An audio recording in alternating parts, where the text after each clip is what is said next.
Toulouse, c'est le sud-ouest, c'est le rugby, la bonne bouffe du sud-ouest, la bonne humeur de ses habitants, son accent chantant, que je n'ai pas encore attrapé depuis 30 ans.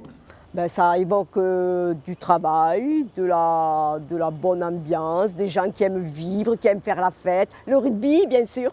Faut pas oublier le rugby, le stade toulousain.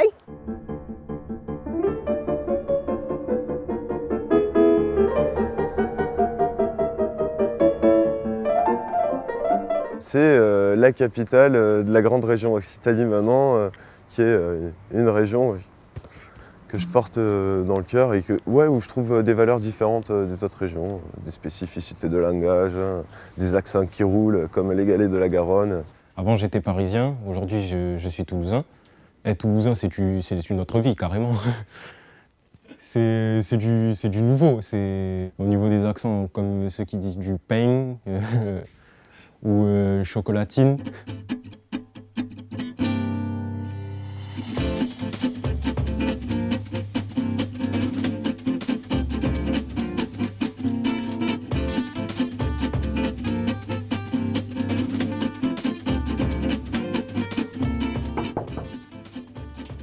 Bonjour.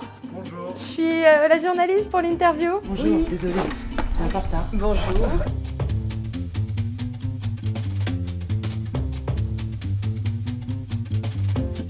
Je suis mécanicienne avion et actuellement je suis chef d'équipe. Je suis étudiant au lycée Bellevue en classe de CPES, donc classe préparatoire à l'enseignement supérieur. Je suis ingénieure analyste, j'ai 35 ans. Je suis un ancien chercheur en aéronautique qui s'est reconverti en entrepreneur où j'ai monté une salle pour apprendre à piloter des drones. Je suis aide-soignante au CHU de Rangueil et j'habite à Muret. J'habite sur la commune de Blagnac depuis 1978. J'habite à Toulouse depuis 1 an et demi maintenant. Je viens de la région Tourangelle. Je suis arrivée ici en 1970 et je dois dire que c'est vrai que Colomiers à l'époque c'était encore un village. Je suis né à Tournefeuille, mes parents sont à Tournefeuille, je suis coiffeur pour Rome en centre-ville de Tournefeuille. Et voilà, ma présentation c'est comme ça, mais toujours mes grands-parents étaient de Tournefeuille, mes arrière-grands-parents aussi.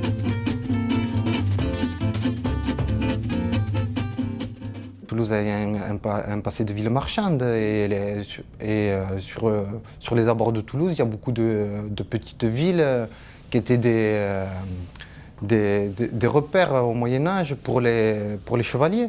Le Capitole, la mairie, elle est magnifique. Il y a la salle des illustres, si on y rentre, il y a des peintures, elles sont magnifiques. Ce que j'apprécie beaucoup, moi, par rapport à d'autres grandes villes, que ce soit en France ou à Buenos Aires ou à Sao Paulo, où vous voulez, c'est qu'à Toulouse, on a l'avantage de la grande ville. Mais un quart d'heure après, je suis à l'extérieur de Toulouse. Je peux aller à Albi ou je peux aller sur les collines du Gers, je peux aller à la montagne, je peux aller à la neige.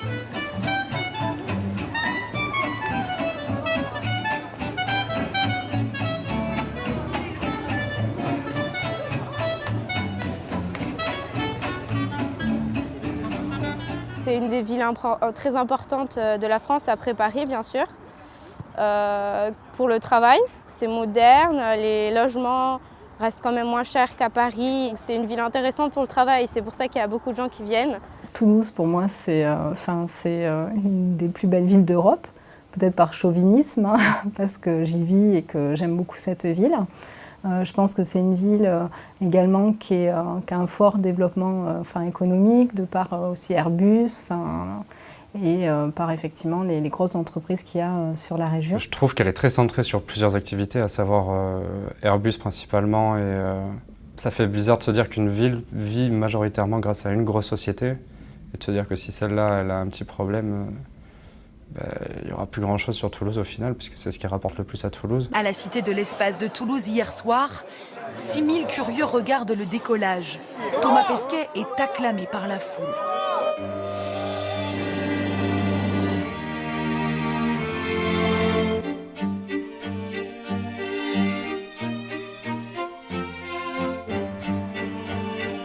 Toulouse, en fait, c'est une ville qui a sa Silicon Valley.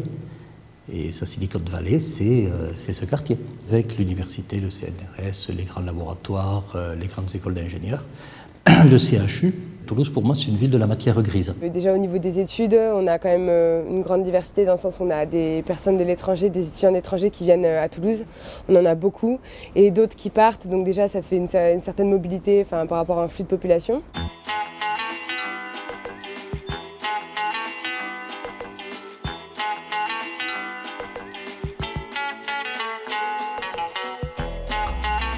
Avant, on n'avait que des champs ici, c'était un peu perdu. Et puis maintenant, il y a Midi-Pôle, il y a le pôle cancérigène, il y a du côté de Roc, il y a toutes ces grandes surfaces, tous ces restaurants. Ça s'est collé, j'ai envie de dire. Maintenant, on n'arrive presque plus à voir la différence entre la ville et le village, quoi. Pour moi, Toulouse, ça évoque un gros noyau avec beaucoup de satellites autour, qui gravitent autour. Ces petites communes dortoirs où nous habitons.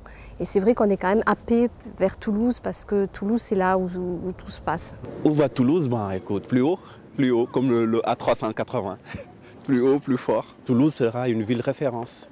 Comme on a eu le prix Nobel de l'économie à Toulouse. Donc, et que nos étudiants qui travaillent dur, qui sont dans l'IoT Valley, qui sont dans les technologies, qui sont dans l'Internet basse réseau, tous ces jeunes-là vont créer quelque chose de dynamique et qui va contribuer au rayonnement de la France.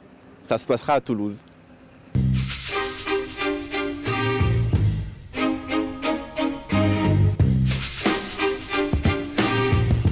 Toulouse va peut-être s'agrandir et englober les villes qui sont autour pour devenir vraiment une métropole. On va perdre de la qualité de vie, mais on va en gagner aussi. Parce que intégré peut-être dans la grande agglomération, on aura peut-être plus accès à des choses auxquelles on a difficilement accès actuellement. En termes de tout, la culture, les transports. Cette métropole va être de plus en plus développée dans le sens où on a de plus en plus de zones qui sont recouvertes par les transports. Les communes vraiment autour, qui étaient vraiment enclavées avant et qui se retrouvent à être de plus en plus reliées à la ville. Avec la ligne de métro encore qui va aller vers l'autre côté de Toulouse où les transports aussi en commun sont limités.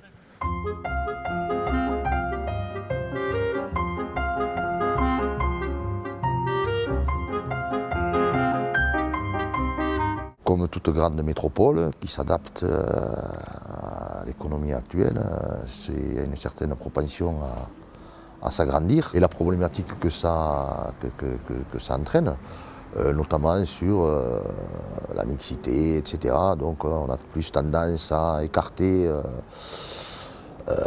les citoyens avec un revenu qui ne permet plus de se loger au centre-ville.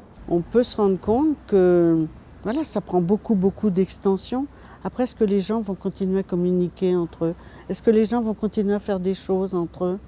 Ça divise vite les gens, parce que selon que les communes ont les moyens, pas les moyens, on peut se retrouver voisins de communes, mais pas avec les mêmes choses. On assiste vraiment à une explosion au niveau du béton et on voit très bien, notamment au niveau des transports et tout ça, que c'est pas du tout adapté, quoi. Moi, personnellement, je me sens oppressé, clairement. On a un espace, un lieu de vie qui est adapté à un nombre de personnes, à une nature, à une culture et malheureusement on ne peut pas faire autrement que quand il y a trop de monde qui vient, forcément la dilution, l'état d'esprit change. En moins de 3 ans, j'ai vu la population grandir. Mais côté infrastructure pour les habitants, il reste encore du chemin. Oui, là par exemple, je vois qu'ils sont en train de construire un immeuble là juste en face. Est-ce que les infrastructures pour accueillir autant de personnes sont en place? Là est la question. Où va Toulouse? Ça dépendra de comment on envisage la circulation des transports en commun et des transports automobiles. Si les transports en commun perdurent dans cette situation-là, on va arriver comme sur Paris.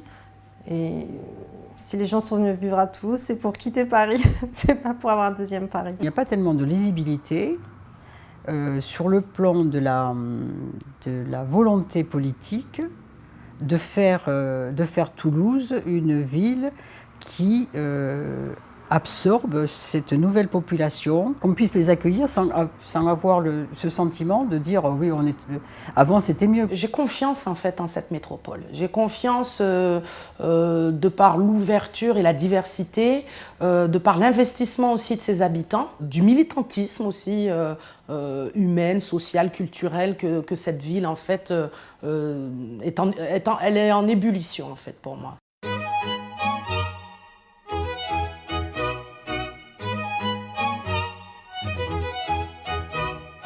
Je crois que la mobilité, c'est la vie, au sens propre du terme. Quand ça ne bouge pas, c'est que c'est mort. La mobilité dans Toulouse, ça m'évoque une sorte de liberté de déplacement. On sent une sorte de liberté parce qu'on se sent grand, on ne compte pas, parce qu'il n'y avait pas les parents avec nous quelquefois. Du coup, on se sent grand, on se prend pour des adultes. Mobilité, c'est avoir droit à prendre le bus, le métro, à descendre en ville, à aller au cinéma, à avoir des loisirs comme tout le monde. Sinon, vous êtes bloqué chez vous, et voilà. La mobilité, c'est très important. Ça permet d'avoir des nouvelles expériences. C'est bien qu'on a fait un métro à Toulouse, des bus, des choses comme ça. Dans 2 ans, si je passe au collège, au moins, au lieu de prendre la voiture, je pars en métro. Ça fait partie du bien vivre ou des offres, des opportunités qu'on peut avoir dans une ville effectivement à s'épanouir en tant que citoyen, en tant que parent. Ça permet l'ouverture.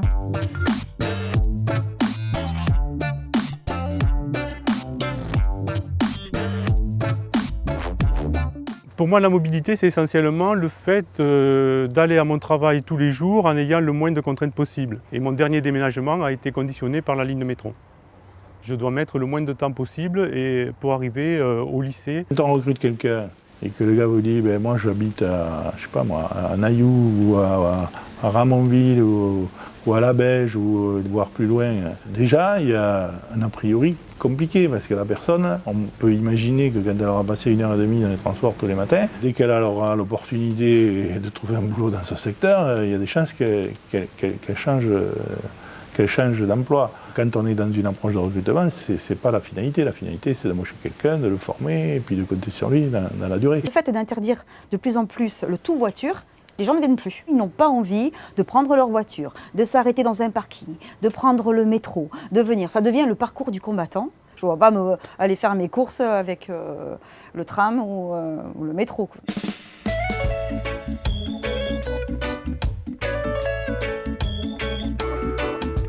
Ça m'évoque la circulation. Je trouve que c'est une ville où la voiture a vraiment une grande place. Puis moi, c'est vrai que je me déplace tous les jours à vélo et c'est un combat, quoi. Contre les automobilistes, il y a une vraie violence. Pour moi, la mobilité toulousaine m'évoque les bouchons.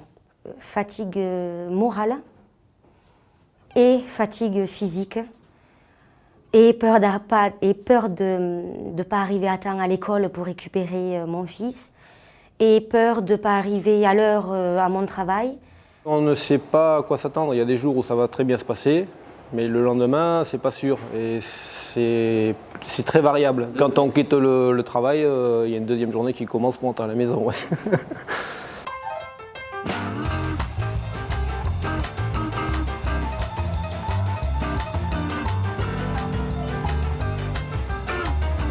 À Toulouse, il faut que je prenne le bus 32, puis qu'après le train, puis le métro. Et ça, c'est trop dissuasif pour les gens. Et 1 heure, c'est trop long pour aller à Toulouse pour faire 15 km, c'est ça que je veux dire. La mobilité avec les transports, c'est Toulouse ou rien.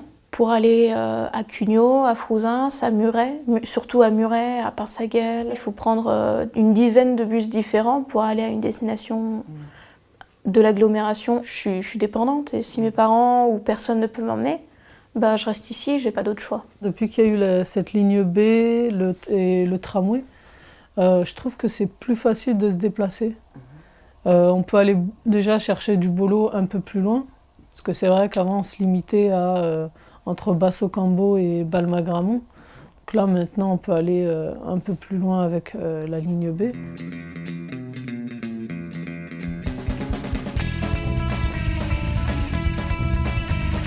Il y a des transports en commun qui se développent, mais j'ai l'impression qu'on court après, on est toujours, on a toujours un métro de retard, quoi, si je peux dire. La 3e ligne, elle est évoquée pour 2024 ou 2025, alors qu'on se demande bien comment on va se déplacer d'aujourd'hui jusqu'en 2024. Ici, dans mon coin, nous vivons pratiquement avec la même infrastructure routière qu'il y a 100 ans. On a la route de Saint-Simon, on a la route de Seyss, et après on n'a pas d'autre chose pour accéder à Toulouse. Si à un moment donné nous ne développons pas cette mobilité, les gens vont partir de Toulouse. Les entreprises vont partir. Les Toulousains qui sont aujourd'hui ici vont partir de Toulouse.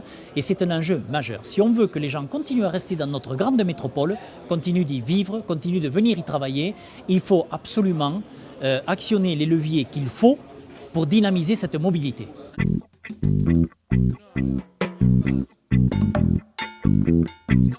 La Garonne, pourquoi pas l'habiliter en voie navigable?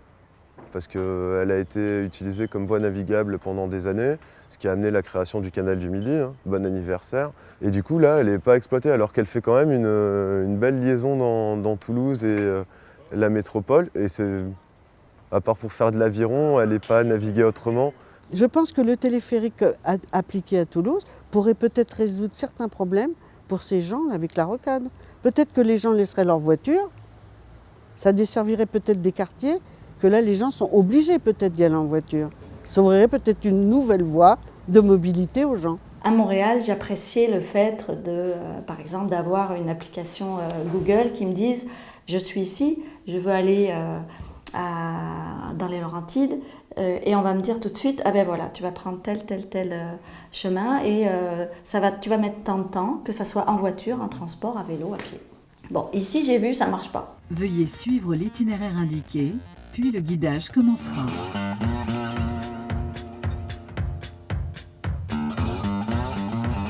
Je pense aux États-Unis. Là-bas, tout est accessible depuis des années. L'accessibilité des trottoirs, l'accessibilité des bâtiments, des transports.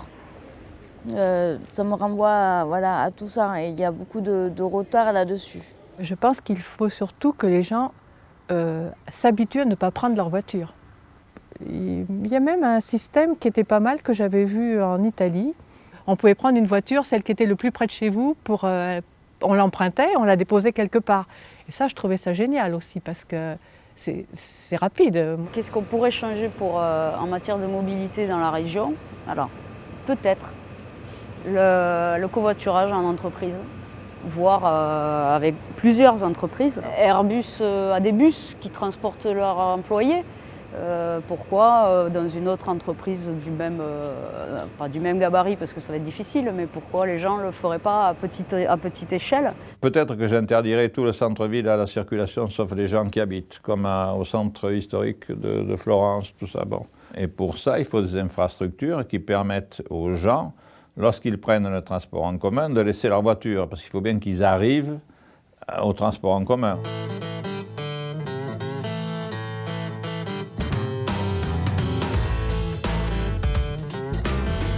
Ce qu'il faudrait changer, c'est plus de transport, déjà, surtout dans les communes assez loin du centre-ville. Même ici, des fois, si j'ai fini plus tôt, par exemple, si j'ai fini à midi, je devrais attendre jusqu'à 14h qu'il y ait un bus. Donc bon, attendre 2 heures ici, ça m'ennuie, quoi. Clairement, j'aimerais rentrer chez moi, en fait. Tous les emplois, en plus de la vente, il y a beaucoup de centres commerciaux, on commence souvent tôt.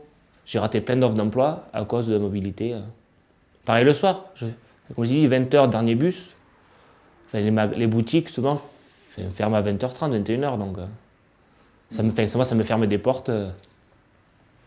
Seulement parce que j'habite à l'extérieur. J'ai vécu 1 an en Irlande, à Dublin. J'habitais à plus de 50 km du centre-ville de Dublin et j'avais un train qui passait à 10 minutes de chez moi, toutes les 10 minutes le matin, toutes les demi-heures dans la journée, week-end, vacances compris. Là-bas, j'avais pas de voiture, j'étais autonome et je pouvais me déplacer dans le très grand dans l'agglomération de Dublin sans problème. Pour comparer avec peut-être une ville comme Bordeaux, je pense qu'on n'a pas encore développé assez de transports en commun en agglomération. Il n'y a pas de métro qui va à Colomiers. Colomiers, quand même, on a Airbus, c'est quand même la plus grosse entreprise de Toulouse, le plus gros site. Je ne comprends pas pourquoi on n'a pas encore créé d'arrêt de métro. C'est une catastrophe qu'on n'ait que 2 lignes de métro sur une agglomération comme Toulouse. C'est une aberration. Il faudrait faire 3 ou 4 lignes supplémentaires, les amener beaucoup plus loin qu'elles le sont déjà. C'est-à-dire qu'il faudrait les amener, je sais pas, à Tournefeuille, peut-être même jusqu'à Pibrac. Pour désengorger, d'une part, le bus qui engorge le trafic, parce que quand il s'arrête sur le côté, il n'y a plus personne qui passe.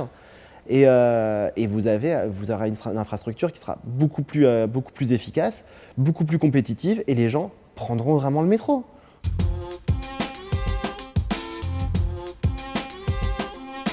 S'il y avait un titre commun, les gens ils auraient l'impression d'appartenir à un ensemble.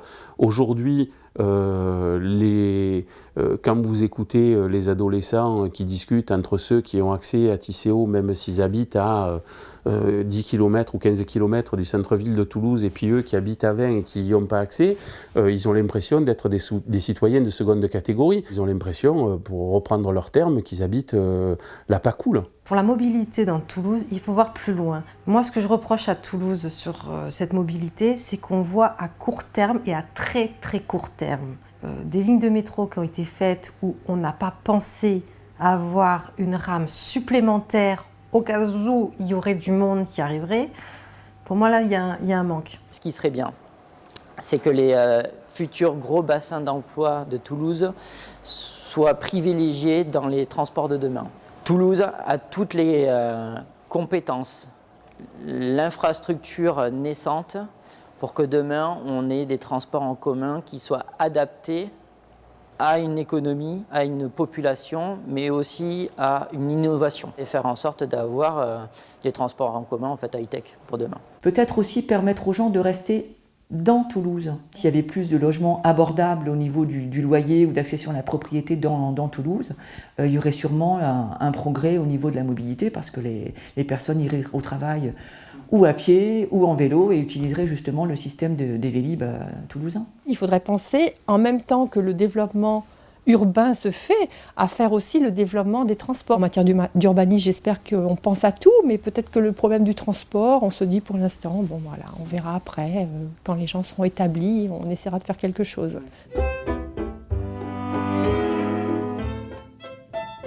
Le conseil que je leur donne, c'est de prendre en compte vraiment notre avis à nous, les jeunes, parce que c'est nous qui utilisons le plus souvent les transports en commun.